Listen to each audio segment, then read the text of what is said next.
Assalamualaikum warahmatullahi wabarakatuh. Selamat malam.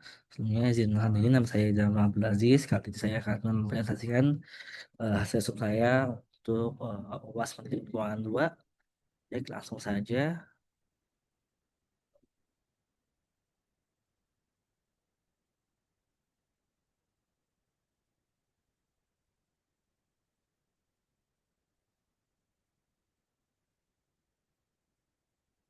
Ya, baik, di sini yang pertama terkait dengan resume saya mengambil jurnal yang berjudul Dividend Policy, itu Dividend Policy Indonesia Evidence from Manufacturing Companies. Latar belakangnya dalam jurnal tersebut adalah kebijakan dividen merupakan salah satu keputusan keuangan yang paling strategis dalam perusahaan karena berkaitan langsung dengan distribusi laba kepada pemegang saham serta keberlanjutan keberhasilan perusahaan. Dividen dipandang sebagai sinyal penting mengenai kondisi keuangan perusahaan, terutama terkait stabilitas laba, kemampuan arus kas, dan prospek jangka panjang perusahaan. Bagi investor, keputusan perusahaan dalam membagikan dividen seringkali dijadikan dasar dalam menilai kualitas investasi serta kredibilitas manajemen. Dalam teori keuangan, kebijakan dividen tidak hanya berkaitan dengan pembagian laba semata, tapi juga mencerminkan hubungan keagenan antara manajemen dan pemegang saham. Agensi teori menjelaskan bahwa terdapat perbedaan kepentingan antara manajer sebagai agen dan pemegang saham sebagai prinsipal. Nah, manajer cenderung menahan laba untuk kepentingan ekspansi, investasi, atau bahkan kepentingan pribadi, sedangkan pemegang saham lebih memiliki laba dibandingkan dalam bentuk dividen. Oleh karena itu, dividen sering digunakan sebagai mekanisme pengendalian untuk mengurangi konflik keagenan. Nah, di Indonesia sendiri, untuk sektor manufaktur merupakan sektor strategis yang memberikan kontribusi signifikan terhadap PDB atau produk domestik bruto, serta menyerap tenaga kerja. Meskipun memiliki peran penting, realitas di pasar modal menunjukkan bahwa sebagian besar perusahaan manufaktur tidak secara konsisten membagikan dividen. Nah, data BEI atau Bursa Efek Indonesia menunjukkan bahwa selama periode 2018 dan 2022, lebih dari 50% perusahaan manufaktur tidak memakan dividen, meskipun sebagian datanya mencatat laba positif. Nah, fenomena tersebut menimbulkan pertanyaan mengenai faktor-faktor yang mempengaruhi kebijakan dividen perusahaan manufaktur Indonesia. Nah, Planet dahulu juga telah mengkaji berbagai determinan kebijakan dividen, seperti corporate governance, investment opportunities, cultural based asset, serta company life cycle. Namun, hasil penelitian menunjukkan ketidakkonsistenan temuan empiris baik di negara maju maupun negara berkembang. Oleh karena itu, penelitian ini menjadi relevan untuk memberi bukti empiris terbaru dalam konteks Indonesia. Di sini penelitian yang digunakan yang utama itu adalah penelitian ini menggunakan data sekunder berupa laporan keuangan tahunan perusahaan manufaktur yang terdaftar di BI selama periode 2022. Selanjutnya, populasi penelitian mencakup seluruh perusahaan manufaktur yang terdaftar di BI, yaitu sebanyak 220 perusahaan.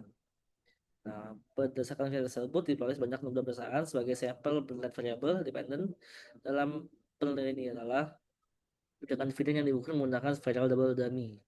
Itu perusahaan yang membayar dividen diberi nilai satu dan perusahaan yang tidak membayar dividen diberi nilai nol.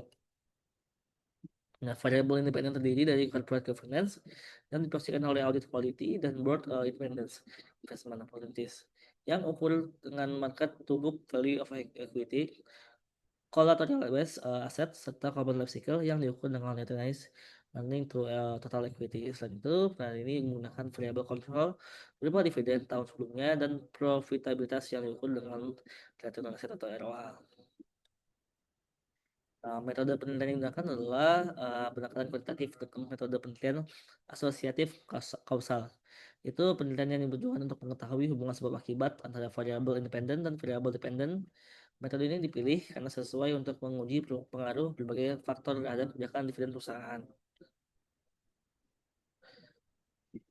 Nah, hasil penelitian dan analisis data, kelaikan model menunjukkan bahwa model regresi logistik yang digunakan layak untuk dianalisis lebih lanjut. Dan nilai Hotspur dan nilai Mesos test yang tidak signifikan menunjukkan bahwa model sesuai dengan data penelitian. Selain itu, nilai Nagelkar atau R-square sebesar 0,47 menunjukkan bahwa variabel independen mampu menjelaskan sebesar 0,7% variabel kebijakan dan perusahaan. Nah, hasil uji tesis menunjukkan bahwa audit quality tidak berpengaruh signifikan terhadap kebijakan dividen. Hal ini mengindikasikan bahwa kualitas auditor tidak secara langsung mempengaruhi keputusan manajemen dalam memberikan dividen. Audit independence juga tidak berpengaruh signifikan, yang menunjukkan bahwa keberadaan komisaris independen belum sepenuhnya berperan dalam menentukan kebijakan dividen. Nah, investment commodities dan kualitas aset juga terbukti berpengaruh signifikan terhadap kebijakan dividen. Nah, temuan ini menunjukkan bahwa perusahaan dengan peluang investasi tinggi tidak selalu menahan laba, serta keberadaan aset yang dapat dijaminkan tidak selalu mempengaruhi keputusan pembagian dividen. Nah, sebaliknya, komponen life cycle terbukti berpengaruh positif dan signifikan terhadap kebijakan dividen. Nah, perusahaan yang berada pada tahap maturity memiliki kecenderungan lebih besar untuk membagikan dividen dibandingkan perusahaan yang tidak pada tahap growth. Nah, variabel kontrol berupa dividen tahun sebelumnya dan profitabilitas juga berpengaruh positif dan signifikan terhadap kebijakan dividen. Kesimpulan yang didapatkan adalah berdasarkan hasil penelitian dan pembahasan dapat disimpulkan bahwa kebijakan dividen perusahaan manufaktur di Indonesia telah dipengaruhi oleh tahapan siklus hidup perusahaan atau uh, kapan life cycle serta kinerja keuangan. Nah, perusahaan yang telah mencapai tahap maturity dan memiliki profitabilitas tinggi cenderung lebih konsisten dalam memberikan dividen. Nah, penelitian ini juga mendukung agensi teori dan life cycle teori serta memberikan implikasi penting bagi investor, manajemen, dan regulator pasar modal. Nah, jurnal yang saya gunakan adalah judulnya Dividend Policy Indonesia, Evidence from Manufacturing Companies, penulisnya Lewita Trikahayu dan Harina Mediaswati. Jurnalnya berdasarkan jurnal ilmu manajemen dari volume dan nomor volume 201 tahun terbit 2024, halaman 83-97, penerbitnya program studi S1 manajemen Fakultas Ekonomika dan Bisnis Universitas Surabaya. Terima kasih, kurang lebihnya mohon maaf. Wassalamualaikum warahmatullahi wabarakatuh.